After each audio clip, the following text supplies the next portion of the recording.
கண்கள் என்னும் சோலையை காதல் வாங்கி வந்தேன்.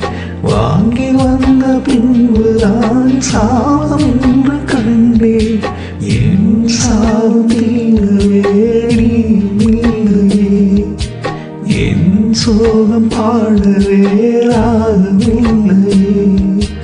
பூவும் விழுந்து போனது, காம்பு என்ன வாழ்வது, காலம் என்னை கேள்வி கேட்குது.